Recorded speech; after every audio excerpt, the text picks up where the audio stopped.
Assalamualaikum warahmatullahi wabarakatuh. Perkenalkan, nama saya Novianti Rahma dengan NIM 2010-11-20641 dari kelas 03 SAKP 010 Prodi S1 Akuntansi Universitas Pamulang. Di sini saya akan mempresentasikan tentang perekonomian dan sejarah perekonomian Indonesia untuk memenuhi tugas pada mata kuliah perekonomian Indonesia. Untuk yang pertama, saya akan menjelaskan sejarah perekonomian Indonesia. Indonesia adalah negara yang memiliki letak geografis yang sangat strategis karena berada di antara dua benua, yaitu Asia dan Eropa, serta dua samudra, yaitu Pasifik dan Hindia. Sebuah posisi yang strategis dalam jalur pelayaran perdagangan antar benua. Perdagangan saat itu mengenal sebutan jalur sutra laut, yaitu jalur Tiongkok dan Indonesia yang melalui Selat Malaka menuju ke India. Perdagangan di masa kerajaan-kerajaan tradisional disebut oleh Van Lier mempunyai sifat kapitalisme politik, di mana pengaruh raja-raja dalam perdagangan itu sangat besar. Raja-raja dan para bangsawan mendapatkan kekayaan dari berbagai upeti dan pajak. Pada sejarah perekonomian Indonesia dapat dikelompokkan menjadi 4 masa, yaitu yang pertama, masa sebelum kemerdekaan. Daya tarik Indonesia akan sumber daya alam dan rempah-rempah membuat bangsa-bangsa Eropa berbondong-bondong datang untuk menguasai Indonesia. Sebelum merdeka, setidaknya ada 4 negara yang pernah menjajah di Indonesia, diantaranya adalah Portugis, Belanda, Inggris, dan Jepang. Pada masa penjajah Portugis, perekonomian Indonesia tidak banyak mengalami perubahan, dikarenakan waktu Portugis menjajah tidaklah lama disebabkan kekalahannya oleh Belanda untuk menguasai Indonesia, sehingga belum banyak yang dapat diberlakukan kebijakan. Dalam masa penjajahan Belanda selama 350 tahun, Belanda melakukan berbagai perubahan kebijakan dalam hal ekonomi, salah satunya dengan dibentuknya FOC. 2. Orde Lama. Pada masa Orde Lama terdapat 3 bagian, yaitu yang pertama, masa pasca kemerdekaan pada tahun 1945 sampai dengan 1950. Keadaan ekonomi keuangan pada masa awal kemerdekaan sangat buruk karena inflasi yang disebabkan oleh beredarnya lebih dari satu mata uang secara tidak terkendali. Pada Oktober tahun 1946, pemerintah Republik Indonesia mengeluarkan ORI sebagai pengganti uang Jepang. Namun adanya ekonomi oleh Belanda dengan menutup pintu perdagangan luar negeri mengakibatkan kekosongan kas negara. Dalam menghadapi krisis ekonomi keuangan, pemerintah menempuh berbagai kegiatan, diantaranya yang pertama, pinjaman nasional. Menteri Keuangan Insinyur Surahman dengan persetujuan Badan Pekerja Komite Nasional Indonesia Pusat mengadakan pinjaman nasional yang akan dikembalikan dalam jangka waktu, yaitu 40 tahun. 2. Hubungan dengan Amerika. Banking and Trade Corporation berhasil mendatangkan kapal Martin di pelabuhan yang mengangkut kebutuhan rakyat, namun semua muatan dirampas oleh Angkatan Laut Belanda. 3. Konferensi Ekonomi.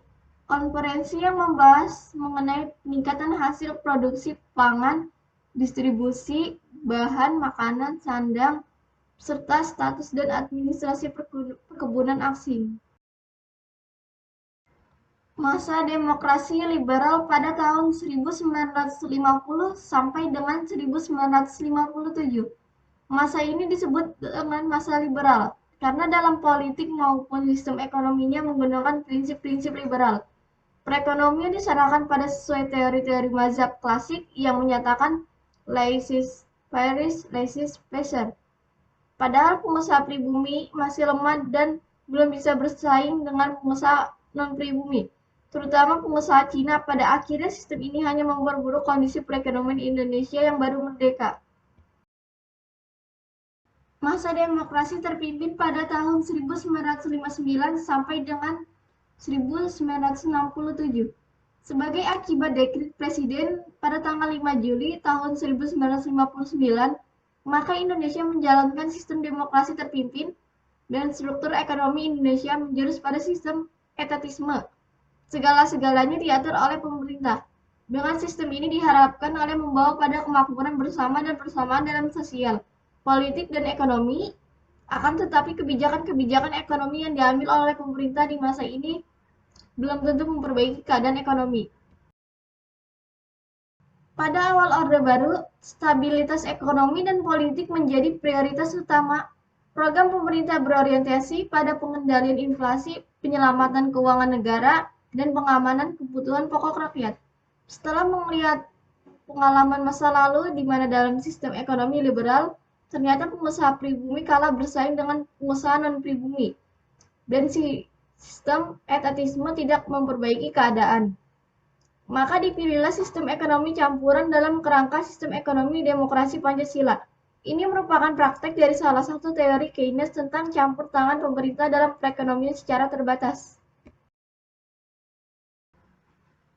Kebijakan ekonominya diarahkan pada pembangunan di segala bidang tercermin dalam 8 jalur pemerataan, yaitu kebutuhan pokok, pendidikan, kesehatan, pembagian pendapatan, kesempatan kerja, kesempatan berusaha, partisipasi wanita, dan generasi muda, penyebaran pembangunan, dan peradilan.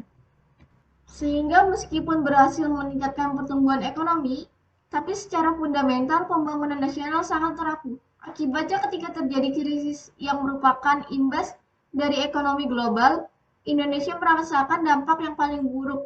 Harga-harga meningkat secara drastis, nilai tukar rupiah melemah dengan cepat, dan menimbulkan berbagai kekacauan di segala bidang, terutama di bidang ekonomi.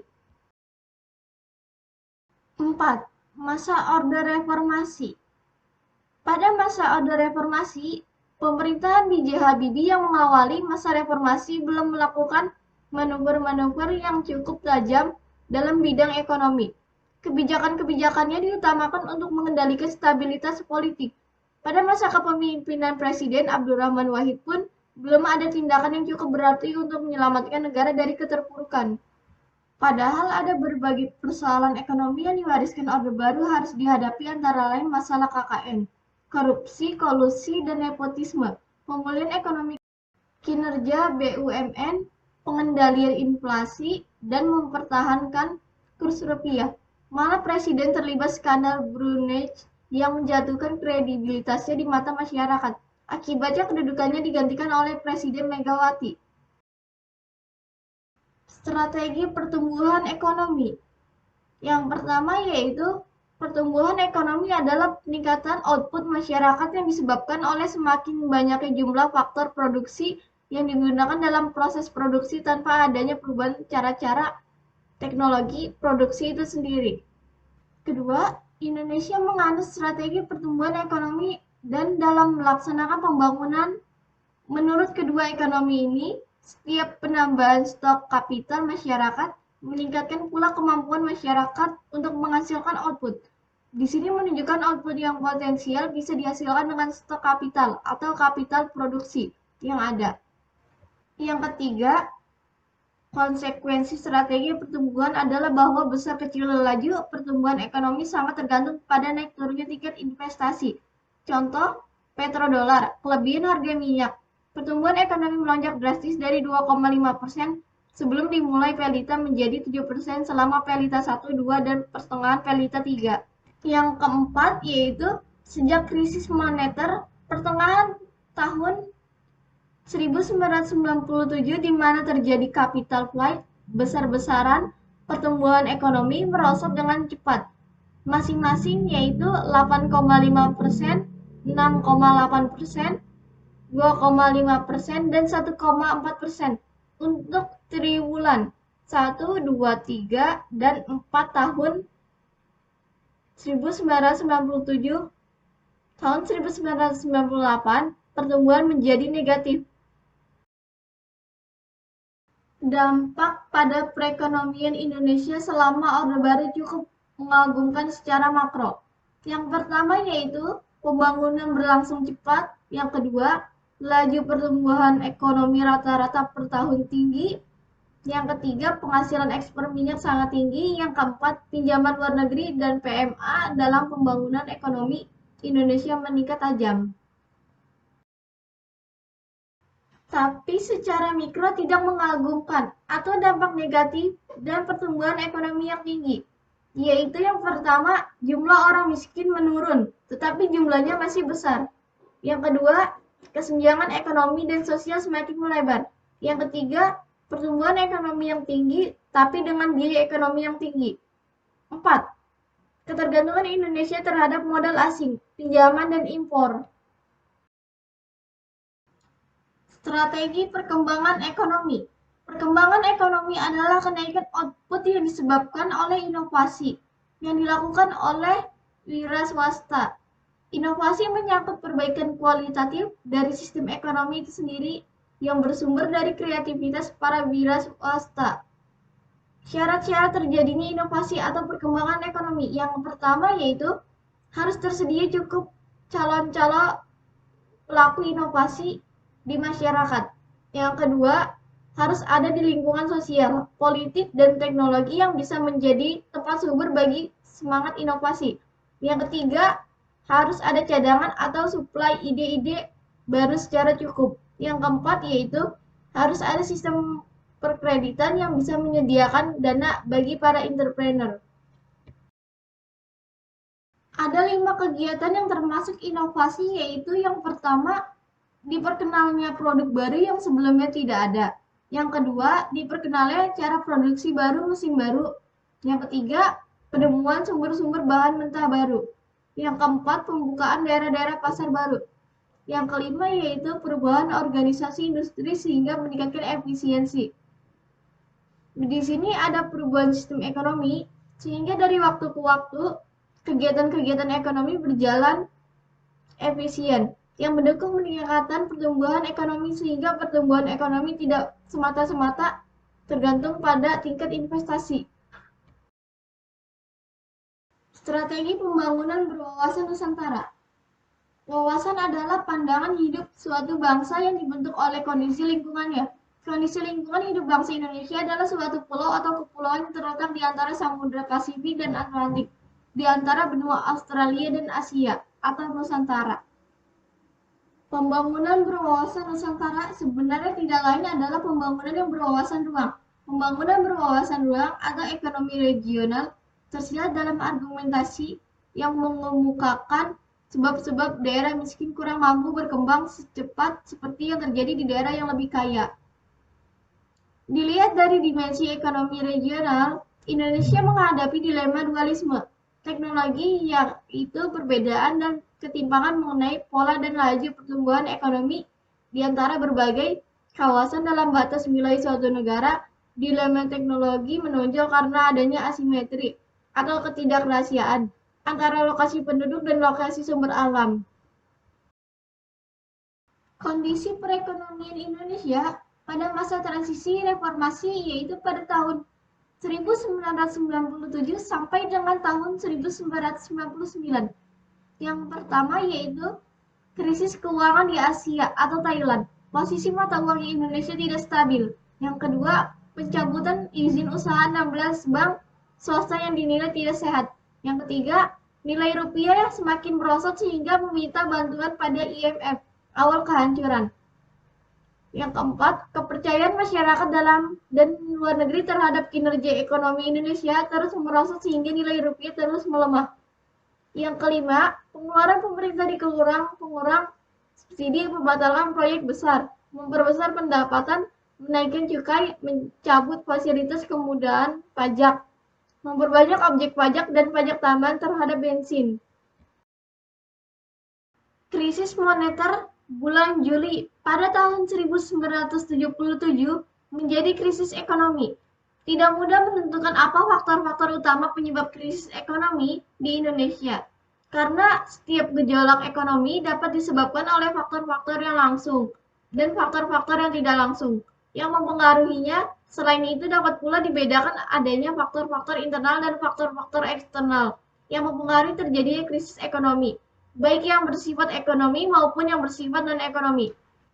Selain faktor-faktor internal dan eksternal, ada 3 teori alternatif yang juga dipakai sebagai basic untuk menganalisis faktor-faktor penyebab terjadinya krisis ekonomi di Asia.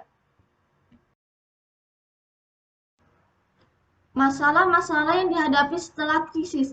Yang menjadi persoalan penting sekarang ini bagi Indonesia adalah menyangkut biaya krisis atau besarnya pengorbanan yang harus dibayar akibat krisis dan lamanya pengorbanan itu harus dipikul.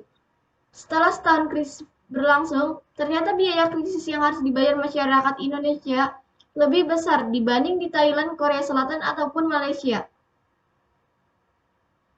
Biaya-biaya sosial, yaitu yang pertama, kerusuhan di mana-mana sejak bulan Mei pada tahun 1998.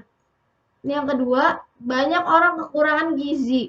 Yang ketiga, anak putus sekolah meningkat. Yang keempat, kriminalitas makin tinggi.